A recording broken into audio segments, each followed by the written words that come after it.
How to view Facebook app orders and payments on PC. Open any browser of your choice. Click on the search bar and type in facebook.com. Press enter.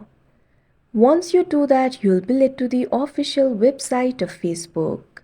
Make sure you're logged in to your account. At left, you'll be able to find various options. Click on the option See More that you can see on the screen. Once you do that, you'll be able to see more options at left.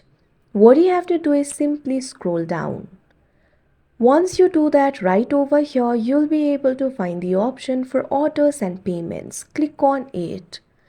After you do that, you'll be able to see all of your Facebook app orders and payments over here. Like this, you can view Facebook app orders and payments on PC. That's it for this video. Thank you for watching.